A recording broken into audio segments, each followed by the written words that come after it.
In the Matrix indeed. It's your man, Pooh Nanners, broadcasting to you live from Houston, Texas. That's right, your Texas caster, hype master, joined by the most beautiful voice in all of Onward, Nightfire. Nightfire, how you doing, man? I'm excellent, dude. Thank you for having me. I really appreciate you bringing me on board the show. I'm excited to be here. Hey, it's going to be your guys' show. I'm just kind of helping figure out the technology part of it and getting it going. But you guys are the real deal. You know the game inside and out. You're the pros up on the main stage. Very good stuff out at OC5. It was great having you out. Did such a good job keeping those guys, on point so they understood the game. And you working so hard, casting so many games every freaking week that you had to set a limit, man. My voice has its maximum, dude. There's only so many that I can do. Was that chamomile tea, right? Oh yeah, I got the green tea going. Here, it's my nice musical mug. Of course, you gotta be ready. Yeah, that's my gag. But definitely, I got to take it easy. Don't want to get those nodules, but definitely. It's a lot of games, man. There's a lot of games. You got to cast them. I got to be there. I got to watch. Speaking of all the games that you've casted, we have a lot of games to cover. We're covering both Week 10 and Week 9 right now. Oh, boy. So we're going to get right into it. One of the hotly anticipated games. That was Globochem. That's right. We own everything so you don't have to. Versus Animal House. Animal House! The rising star and entertainers led by Abracadabra Steven. We were hoping to see something. I mean, best team. Well, I guess second best as of OC5. We'll get into that. So we were really hoping to see something. They were that rising star, but in the 6th season, they were not doing as well as we had hoped. But we thought maybe we'd see something from this, and it just did not work out for them, right? No, I mean, Animal House has been looking really good, and there was hopes that maybe they could compete against Globochem. SMC Tactical and some other squads have definitely given Globochem a run for their money. But it didn't really quite shape up that way for this series. Globochem performing to their maximum, and I mean, they're undefeated this whole season. They haven't lost. Like I said, they own everything. I don't know if you watched Mr. Show back in the day, but that's where the name is from. Is it? Yeah, that was Globochem's tagline below the company was Globochem. We own everything, so you don't have to. So it makes sense from like a gamer point of view. It's like we own everything. So if it's their name. Although I heard they might be toying with changing their name. I don't know if that's true or not, but rumors are rumors, If we can spread that, it's going to be Globchem. We'll spread that rumor. Yeah, that's what they're going to change it to. Globchem. Oh, I can't let them live that down either. It's fine. Well, one of the best clips from that game, though, is coming up. Set us up, Nightfire.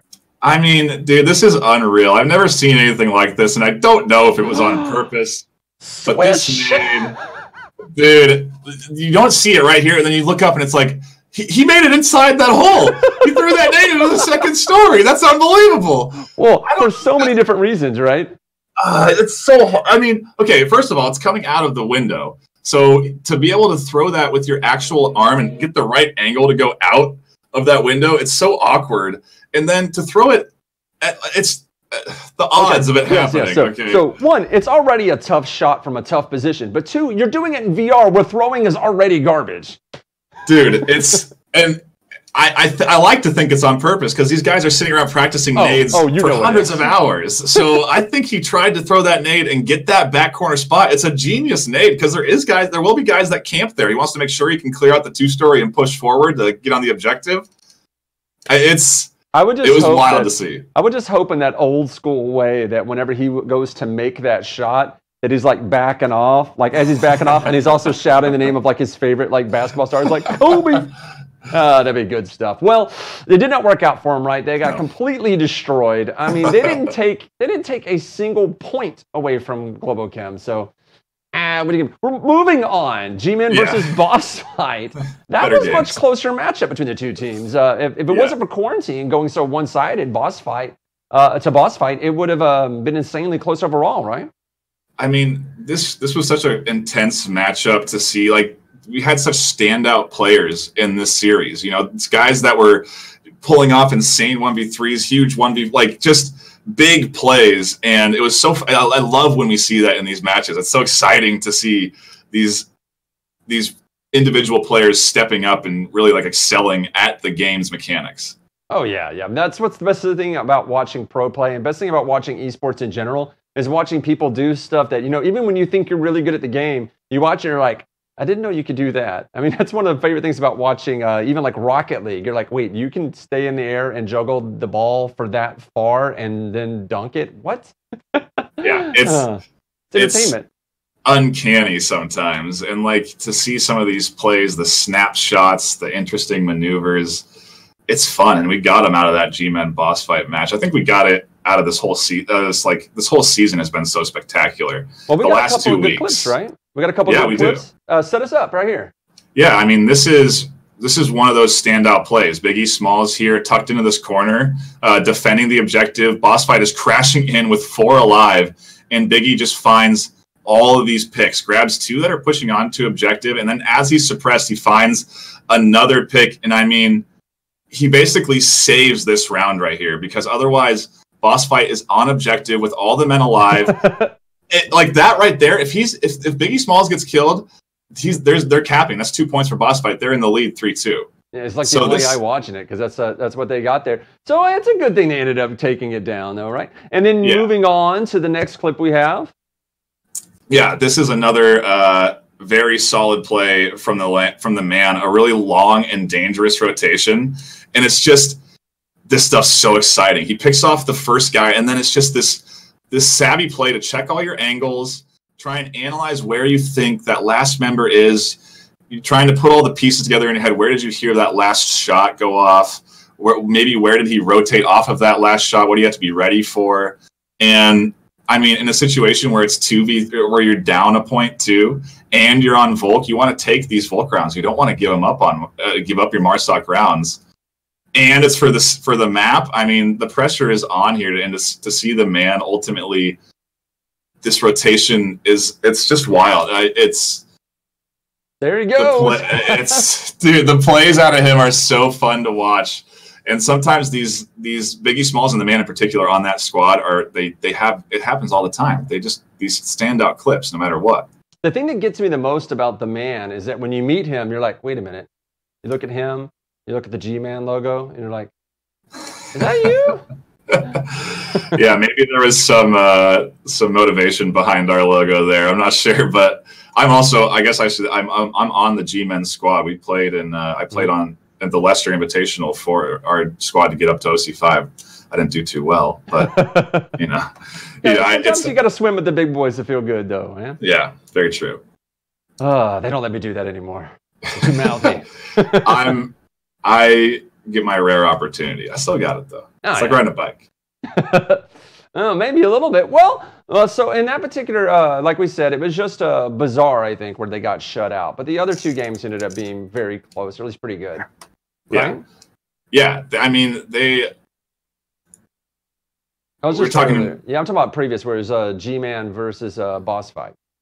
Yeah, the 2 maps, Bazaar and Cargo, were so close, 4-1 and 3-4. That 4-1 scoreline isn't properly reflecting that series. You know, and you get a lot of that in Onward, where these teams, they win 1v1s and 2v1s, and the round went down to 30 seconds, and they've done that three rounds in a row. So they win a series 4-1 or 3. You know, but it was an exciting one for sure. It's a top tier matchup. Yeah, and G-Man went on to do that again, right? They had a close match against Phoenix with some really reality-bending grenades, as they might say. Phoenix setting everything on fire, and that family of fire-themed teams. And there's a couple of them in the league, and it's hard to remember how they're all organized. There's Blaze, Phoenix, Inferno.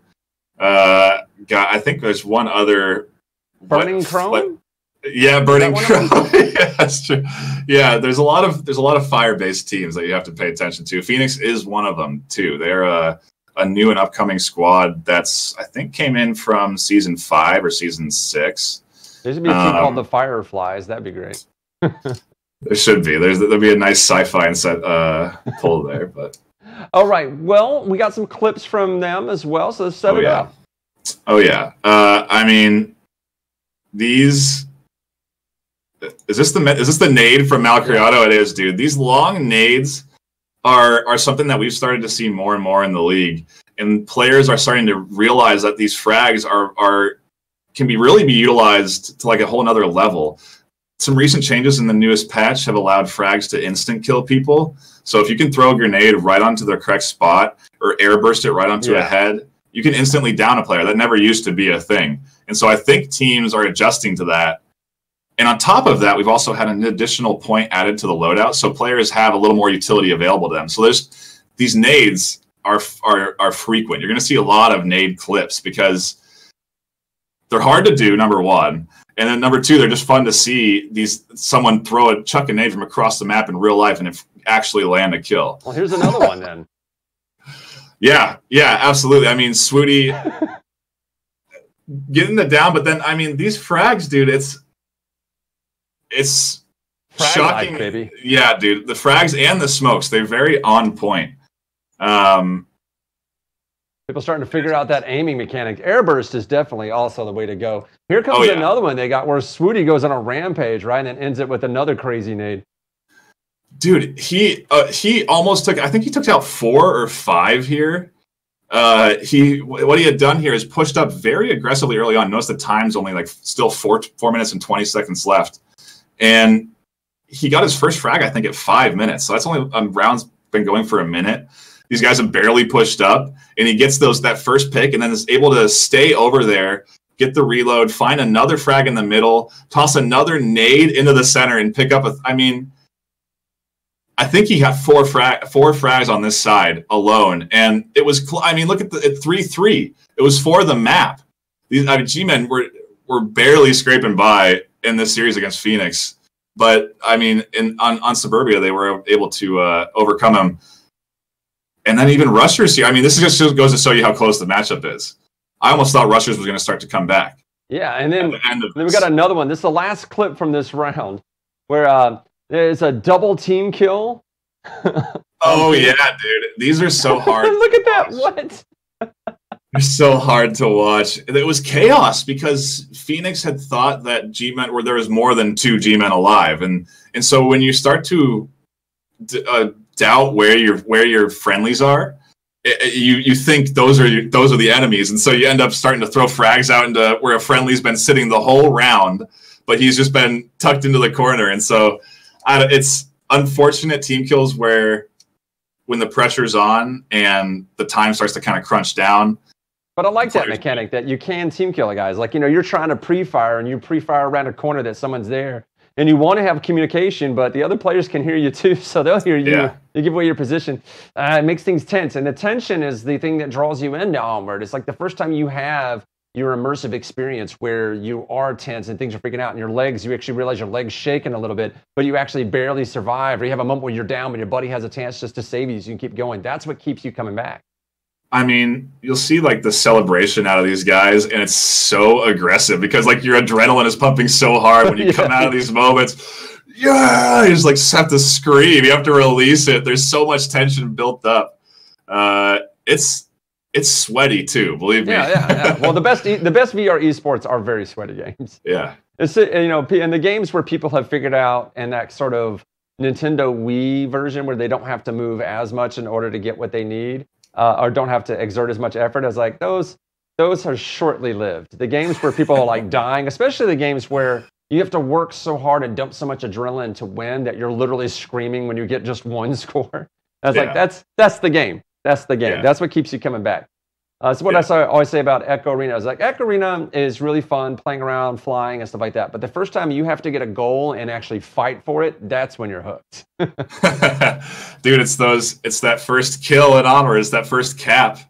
And I mean, we didn't see a lot of caps this last 2 weeks, but they were out there. And I think that's like one of those elements that really gets your heart pumping, dude, is when you're out there punching in a code, it's next level adrenaline rush. Punching in a code, firing your weapons, laying air bursting grenades, getting really aggressive. Speaking of aggressive matches, though, Danglers versus Blaze. I heard that was a wild one. Oh yeah, man. It's just exciting to see these top tier matchups because you're gonna get good quality Onward. You know you're gonna have awesome frags, really great kills, very tense moments where players are gonna go for unreal caps. And I got an Unreal Cap coming up. Right here. Dude, this one right here.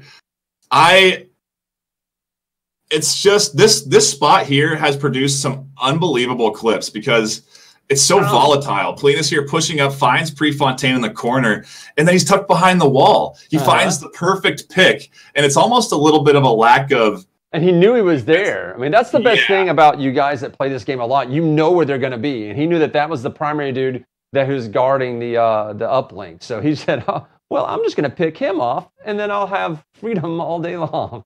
And that's the top tier level of like assessing your numbers, who you've picked up, where the last two members are, and you'll see some guys holding off on shots on certain players because they know if this guy's alive, we can push towards objective and maybe get a cap on it because he'll be too far away. Now, who ended up winning that one altogether? Do you remember? I think it might have been Danglers, right? Yeah, Danglers ended up taking that one overall.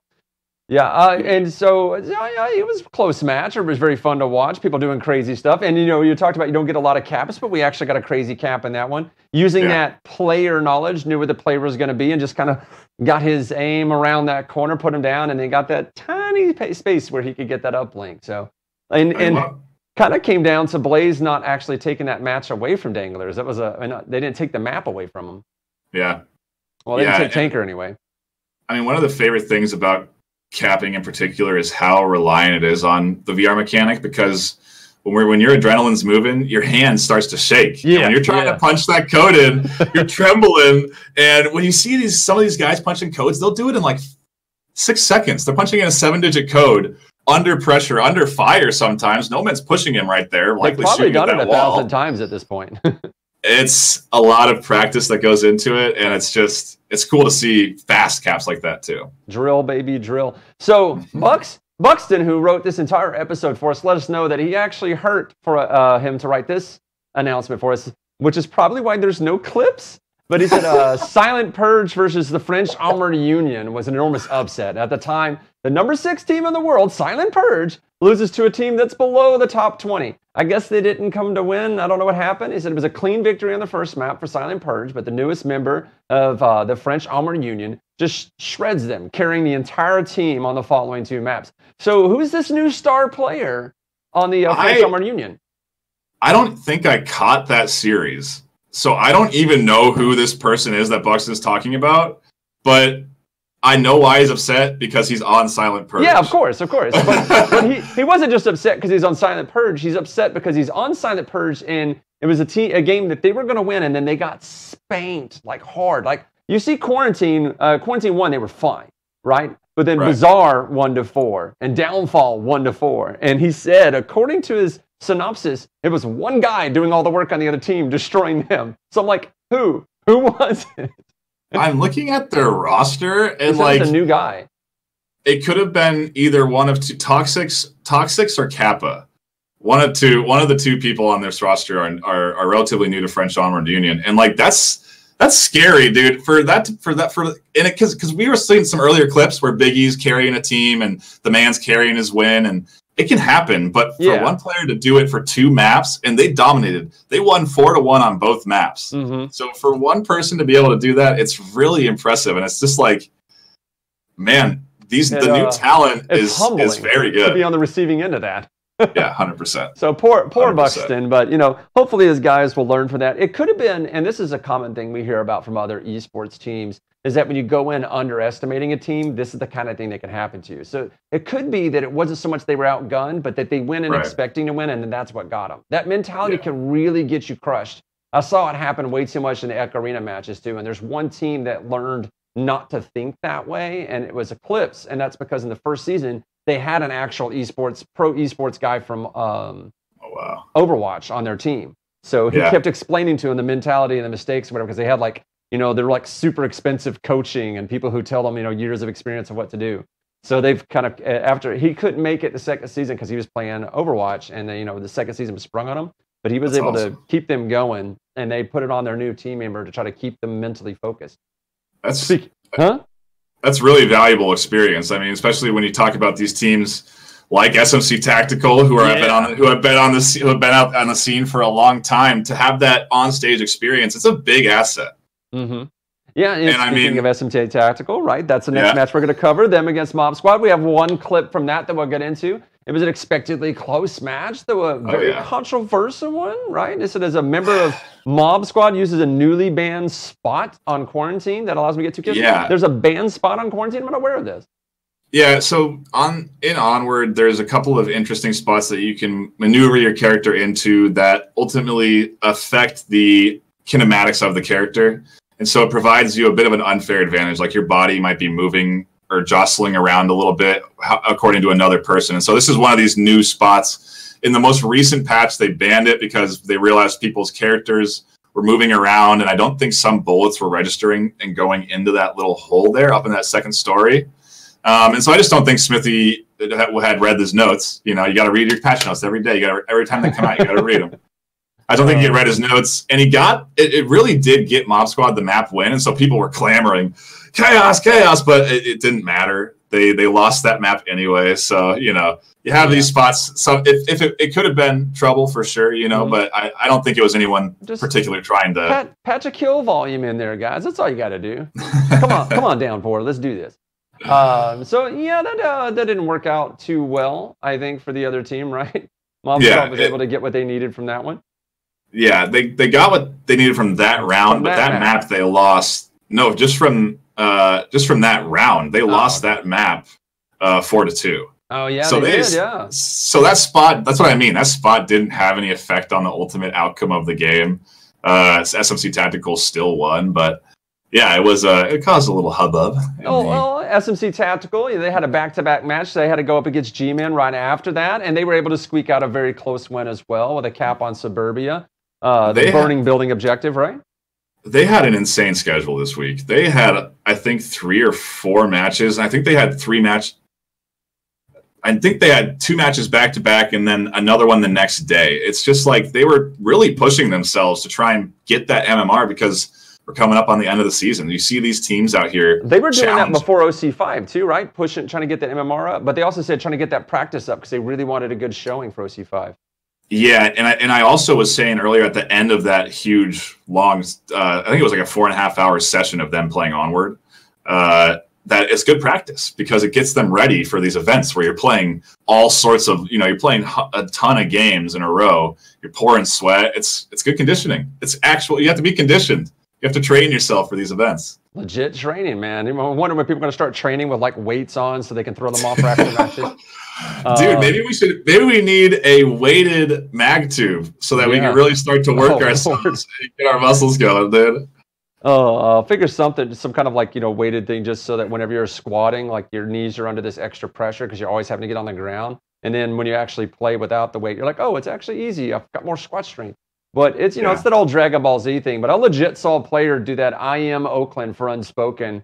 It was Rukafeld versus Charizard. He ended up, he was winning. He was all excited about it. And then Charizard just smacked him upside the head, essentially. And he was like it was down to the wire, one more loss, and he was out and wasn't going to win number 1. And when he takes off the headset, pouring sweat, no longer smiling, face is just pale white. And he just looked like he saw a ghost. And he'd been wearing this pretty thick hoodie the entire time.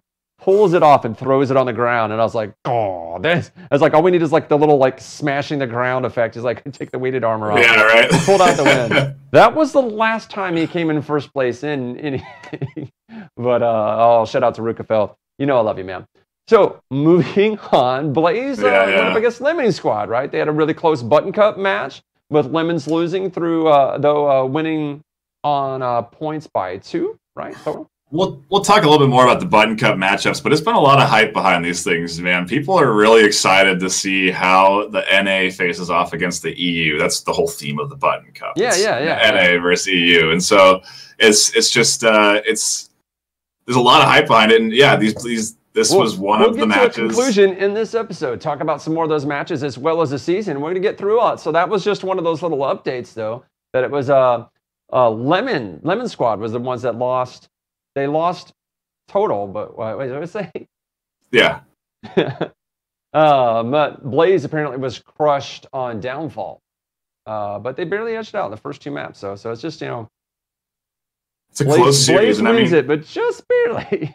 Yeah, we've been trying to. I think those Button Cup matchups were all trying to put like the equivalent rank against each other, and so I mean, this is a really good case that these mid ranks are pretty equally matched up. 4-3, 4-3, and then 0-4 on downfall. I mean, that's a close series. Does it finally settle that argument that people have? I believe what was his name? I can't remember, but who started that argument to try to claim that there's not enough competition or participation over in the European, and he doesn't think they're as close. I was like, they're looking pretty close. I don't think that'll ever go away. I think there's always going to be people arguing for NA and EU. I think he's right once you get past maybe the top 8 or the top 10. That down there you will probably see like the American teams probably fall off like this, and the European teams probably fall off a lot faster because there are less people to choose from. That's just, I mean, you see that in American football that the smaller teams are going to have less people to choose from. I don't think you would expect this, but I actually think it's the opposite. I think really? Yeah, but I think because of it's such a small pool, these lower tier teams are forced to play the top tier teams. They are forced to get better faster. Yeah, they get the better practice. They're never down in the lower tiers playing teams that aren't top tier teams. And so it's an interesting debate, and it's definitely, this Button Cup match definitely fuels it. And let's get another Button Cup going, buddy. We're gonna keep it going. Dude. Well, yeah, I think so. Well, speaking of earlier, when you're talking about busy schedule, SMC Tactical went up against Boss Fight. And as Buxton wrote, it was getting pretty repetitive. But it was also a super close match. But Boss Fight ended up pulling off a bit of an upset. And they were able to take the match total. And we actually have some clips from it. Tell me a little bit about the match before we get into those clips. Yeah, it's just been a lot of series this last 2 weeks, I think, in particular. We've had a lot of back and forth, and this was just another one where it came down to that final map, I think this first clip is from the second map where I think Boss Fight ultimately win 4-2, and this nade clutches them this round. I mean, do we see another nade out of a window? I don't know how these guys are practicing this angle, what they're doing. They must be sitting, just practicing lobbing nades at some awkward angles outside windows. I can't even think how you get that velocity behind it, but it's crazy to see such awesome grenades coming out constantly. I think it's been a new staple at least the last 2 weeks where nades have been a huge feature. They just got to make a game mode where it's just all nades. Oh my gosh. Got another clip coming up. Yeah, this is another very close. I don't know if this is a cap. I think this is just, it is a cap actually. And this is ridiculous. I mean, Sickness here, this is one that's, I know Sickness personally was just torn over. He was struggling getting over this because he was covering this angle. He thought he had it cleared, and Scooby crept in around behind him. He even pre-fired the corner, but Scooby caps in the smoke and wins the map. And I think that was the series win on Bazaar. So it's just, that's the worst possible way to lose a series, dude. I can't. It's the worst possible loss, but the worst possible loss I saw was Animal House versus Boss Fight, where he's looking right at him for the final thing to get into OC5, looking right at the guy laying on the ground, capping, and he's like, oh, that guy's obviously dead. Yeah. That sucked. Yeah, there are some. He shot the corner, though. That would just be so infuriating. He peeks around it and shoots at the guy and doesn't hit him. Oh man. Yeah, what are you gonna do, right? Yeah, but it's just it's fun plays like that we also. I love seeing those. I love seeing those sneaky caps, man. Those where you're against all odds to win a map or win a series.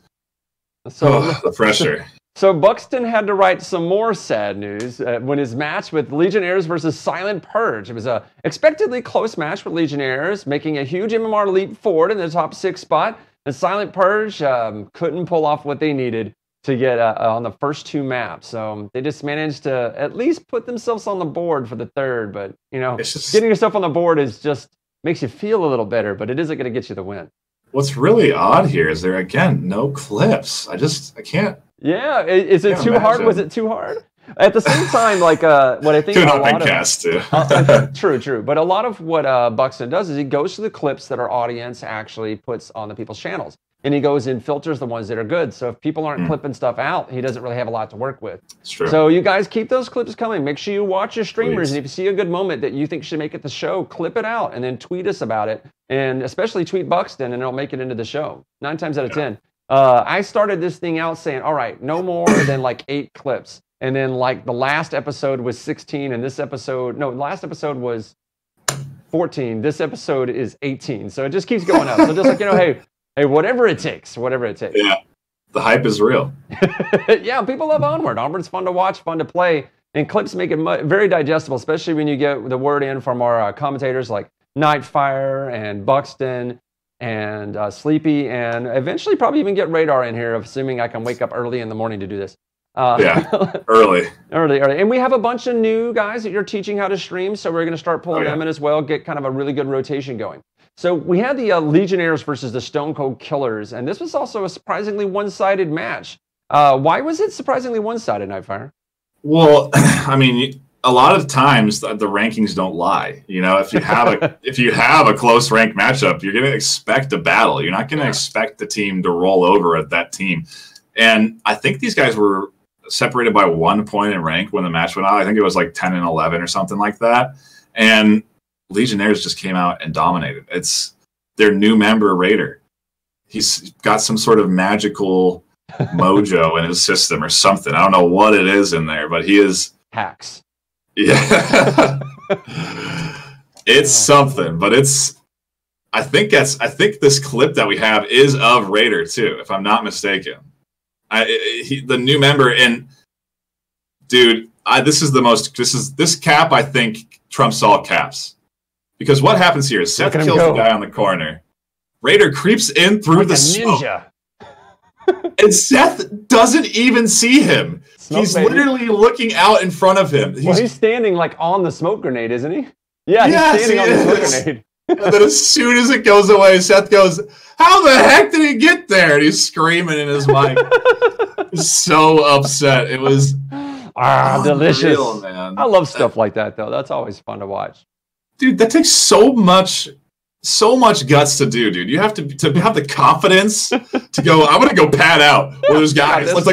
There's just one little smoke here. There's a bunch of dudes firing shots all over me. I'm just going to crawl up here and cap, whatever. No, you can't see me if I don't say anything.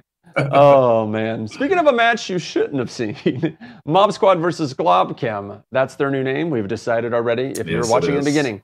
There was another one-sided match. It's Globochem. What are you going to do? But the rounds themselves were painfully close, though, in some places. And Globochem was able to clutch a bizarre round. So it wasn't too bad to watch. And we've got ourselves a couple of clips. So let's set it up, man. Knock it down. Yeah, dude. This is another good nade. It's just been a nade. I told you there's a lot of nade highlights. It's been a thing that's been going on. Nade Bonanza, baby. Nade parade, baby. Oh, wow. Okay, you're right. You're better. Yours is better than mine. Yours is way better than mine. And I mean, look at this triple nade. It's ultimately the res has come out, but that hurts. None of these players can take damage now. As soon as they get touched by a bullet, they're instantly dead. No comms come out. Toast automatically finds Plost Toast and Plost. Toast finds plots right there instantly. Arsenic instantly downs Nolamite. And so that 3-man frag does really help them get command over the objective because they have instant downs. And it's just like, it's very technically sound plays like that where you catch a nade perfectly air bursting, catching 3 out where it's like, yeah, that's Globochem. That's the new meta. That's Globchem. What do you expect? Yep. Like I said, they own everything, so you don't have to. On to the next one, though. It's a high-level maneuver, throwing a knife, right, to make some noise? I can't keep up with some of these players, dude. The stuff that they're breaking out is so next level. And yeah, man, he literally throws his knife, and you're like, what's he doing? Why does he have his knife out? He's not going to go knife this guy right now. Throws it, causes a distraction, an audio cue. Semper rotates off that audio cue, and then Thunder pulls out of that middle area and kills Semper. It's ridiculous. I have never thought of anything like this. I've never thought to use an audio cue to cause a distraction. Semper's panicking right now because he thinks someone's pushing his objective. And Thunder just has caused all of this chaos with one little knife off of his shoulder, dude.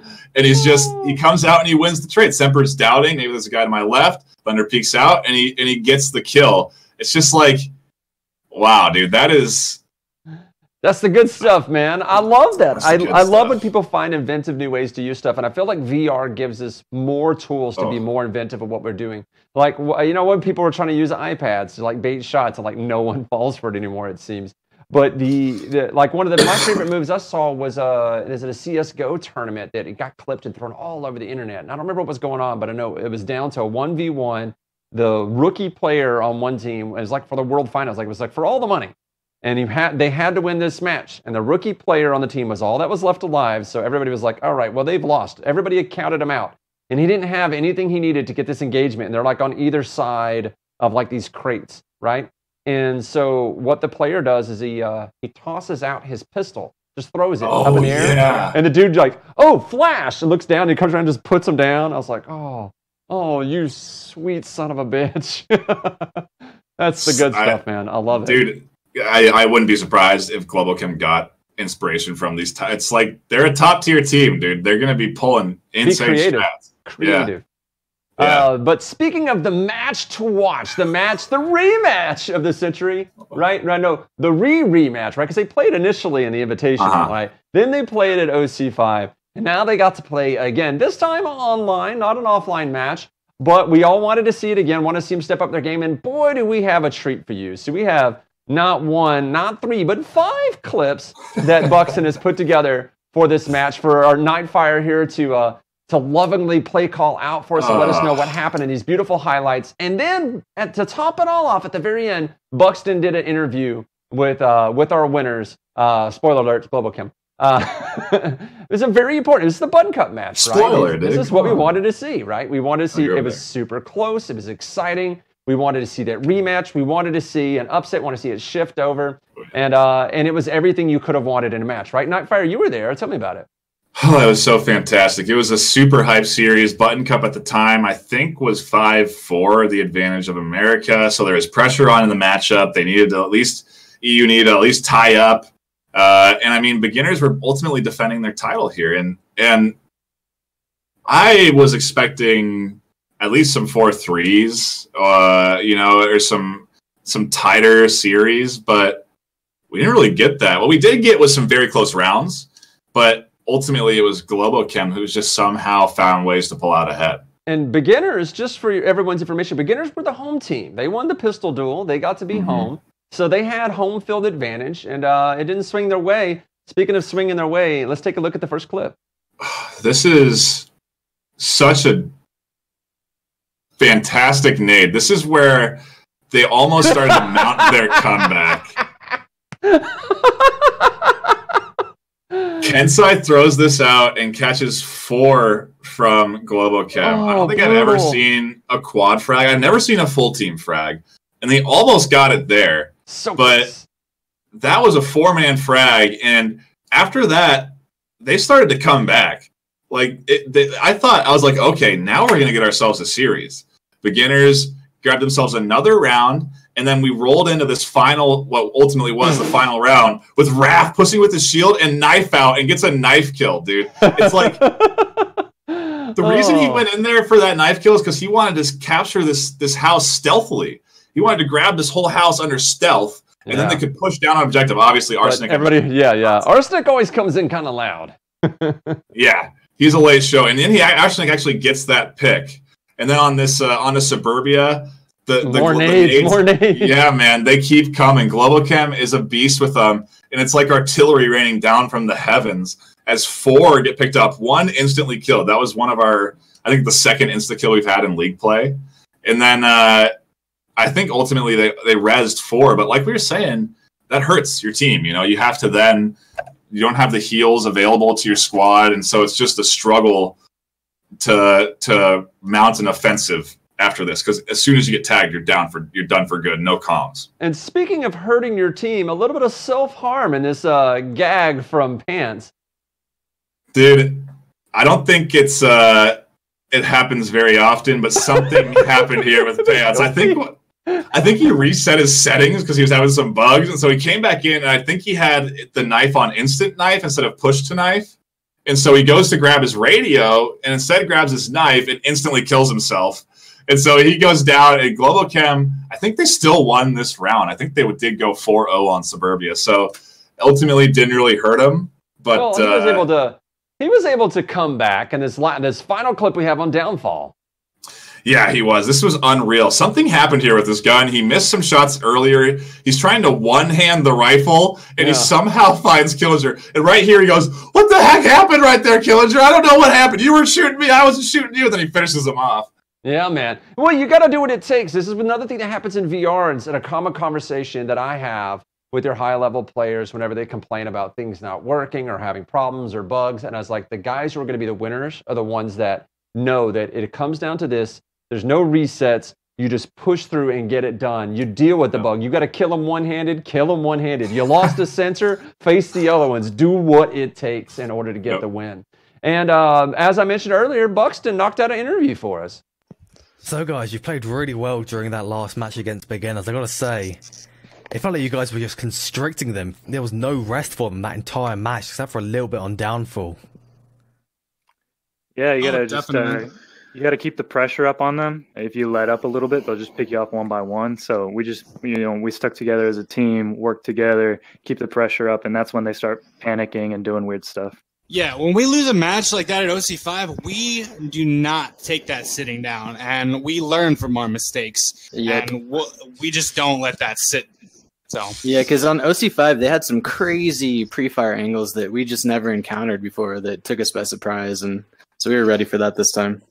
Yep, and we knew that all we have to do is really keep our adapted play style. Don't have too much of a idea of what to do. Play by ear, you know what I mean? And that's what we're best at. I think we're the best in the league at that, and we needed to remember that. So saw OC5, or it might have been Leicester actually, we saw Pants calling out all of those tags to say, hey, this has never been done before. It was drawing up live on the board. That was fun to see way back when. Yeah. Oh, yeah. Hey, that's Pants. That's how he plans. This guy's a tactician mastermind. When we get in there, his mind goes on fire, and he has all these ideas. And I trust him inherently. He's a genius. So yeah, he knows what he's doing. Totally. But I got to say, one thing not so genius, Suburbia. That yeah, that was funny, man. We were like, what, did he drop? Well, he got a new computer. Oh yeah, he forgot to turn on a knife. Yeah, so his triggered the knife. Yeah, so his knife just directly killed him, and we were like, oh, we still won that round. You know what I mean? We did. When we're in the game, we don't let stuff like that affect us. We're just like, okay, he's dead, so let's go forward. Yep. At least it worked out. But how does taking back the #1 spot after OC5 feel? I imagine it's got to be pretty. You got to be pretty pumped about it. We're very pumped. Oh, so pumped. We were so excited when we won on Suburbia, the second map. We were waiting to prove that. Yeah. Never again. We put the work in. Our team has a dynamic that nobody has, and when we play at our best, we can't be beat. And they lit a fire under us at OC5. Like, yeah, no, I wanted to win so bad after that. So bad. We've been thinking about this since then, and we appreciate the rivalry with beginners so much. It's only going to push us to the greatest heights that we can go. Well said. Very good to see. I hope we get more rivalries like that in the league, but thanks for the interview, guys. It's been a good time. Hopefully you guys have a good celebration. Thanks, Buxton. Thanks, Buxton. Man, Buxton just killing it with the interviews. Oh, yeah. Such good work, man. Great language, great conversation. Kept it short. Very, very good. Him, as the producer of this entire series, doing a really great job, man. Really killing it on all cylinders. You know, the thing that I really enjoy about us doing interviews in-game is that you can see players, the camera doesn't startle them. They don't get kind of upset. That's their home. That's where they live. Yeah. That's where they can be themselves. So it's like, be yourself, man. Plus, you don't have to set up a bunch of lighting. You're just like, go for it. Yeah, you see Raph being a goofball with his shield, tossing it around between his hands. Yeah. I love seeing that. I see that in a lot of VR games when guys are having conversations that they're inevitably like one or two guys just sort of like swaying and playing with stuff because they're just slightly uncomfortable or a little bit awkward, but they can at least still be there. And I love that. It really shows you the personality of the players. More personality you'd ever get in flat games. Well, these are the results that we have. America, 6 wins, right? Europe, 5 wins. Lots of nice matchups. Woo! America, number one again. Back it on top, baby. So are we looking forward to try this again? Maybe next year or sometime soon? Dude, I don't think you'll be able to keep the community at bay for a year. That's for sure. I think this is going to be something that I would likely see happening relatively frequently. I would hope at least, because I know these teams love these matchups and the community loves watching them. They were fun, yeah. They were very fun, and I can't wait to see more of it. Well, let's go ahead and take a look at the actual season standings. We have North America, Globchem, Danglers, SC Tactical, and Legionnaires holding on to the top 4. Animal House still hanging out in the back with G-Man, Mob Squad, Blaze, Phoenix, and Stone Cold. Not a whole bunch of changes, right, this season? Didn't we get like one swap? Yeah, the new addition is Phoenix being up in the top 10. And I think a lot of like the G-Men usually is more in the 8 ranking, 8-9 ranking. So then to be 6 is interesting. And like you have to remember when you look at the MMR too, all these teams are like 10 points apart. Like they're 1 win away from switching a spot. So next week with like these matchups, the matchups that we have coming up, all these rankings are going to change. Like all of them are going to change, which is just wild to think. Down. Everybody's going to have to pay for it. Speaking of everybody, we also have the Europeans with the Beginners, Boss Spot, Limit Squad, the usual suspects topping the chart. Yeah. And Silent Purge trying to hold on as that French Armored Union starts to creep up on them. They got that win, but didn't quite get enough points in order to upset them. So they kind of lucked out just a little bit there, but they're coming for them. Whoever that new top player is that Buxton could not name and would not show us clips of them playing for some reason. It's like a secret. We'll just assume he didn't get clips this time around, but still very nice. And the matches that are coming up, we have Global versus Danglers. I don't think we have dates for these guys yet. G-Man versus Mob Squad. Keep your eye on vrmasterleagues.com/onward to be able to keep track of that, or follow him on Twitter, and you'll be able to actually keep track of when these matches are coming out. Yeah. We also have the Beginners and Lemon Squad playing this weekend. So is Boss Fonts also playing Beginners, a little bit of a back-to-back, days-to-days. And then the Killers versus Animal House. What do you think of the Killers versus Animal House match? Does that sound like that actually might be a close one? Yeah, it's another one of those nice ranking matchups where where you expect something close. I don't know though. I'm not going to put my wager down right now because that could be a blowout by any means. Stone Cold's listed at 10 and Animal's at 5, but I feel like the way that Stone Cold's been playing and the way that Animal's been playing, it actually might be closer than we think. Yeah, it really could be. There's some exciting matchups out there. I know Danglers are prepping a lot for this matchup against Globochem, so that also has some potential to be pretty good. Danglers are playing really well. They're a team that I don't really remember being up in the top 3 that often, but they're a squad that Globochem I think has to watch out for. Well, hopefully they do watch out for them. So some of the things that we're doing here with this show is we're involving all the casters, but we're also involving the community. If you guys want to submit some links to us, let us know. You know, we're ready. Speaking of which, I'll get more into that when I show you the credits. Go. Everybody that worked on this show. That's right. Me just doing some yapping. Nightfire actually showing me how to yap with a more beautiful voice than I could ever imagine to have. We also have Buxton as our writer and producer and interviewer this time. Oh, and Chris Brown, as always, as our associate producer. Now, what I was trying to say was, submit those clips. If you see a good highlight, even if it's your own team, it's okay. We don't mind. There could be some bias there. Show us what you got, and we might be able to get it on the show and talk about it some more. And if you want to do interviews, or you know somebody that you want to see interviewed, you can contact Buxton, Sleepy, me, Nightfire, any of us, and just say, hey, this is somebody you should talk to. If there's something else you want to do, like I want some of the teams and players to do like little PSAs or commercials or recruitment advertisements. Anything that we could throw on the show, it's good. Was it voiceover Steve? Is that the guy? The big meme dude? Smoils does a lot of memes too. No. The video. Steven Not Abracadabra Steven. I can't think of his name right now. But it's he's the big voiceover meme guy that's always doing the meme videos of saying so-and-so is trapped in this game and you need to send your credit card number or what have you. Oh, yeah. Yeah. That guy recently got kicked off of Fiverr and ended up on Patreon. And I was like, all right, money down. And I'm just going to start feeding him scripts to do PSAs for us. If the player's not going to do them, I'm just going to make him do them. So if you guys got script ideas, if you don't want to film your own thing, but you just have something that you want him to say, send it our way. I'm giving him $50 a month, so we've got like carte blanche to make him say whatever we want, whatever background we want. We're building this show together, guys. So come at me. Let's make it happen. So thanks again for joining us. I have been Poonanners. This has been Nightfire. We'll see you guys again whenever we get around to putting it together. This is really hard. Yes.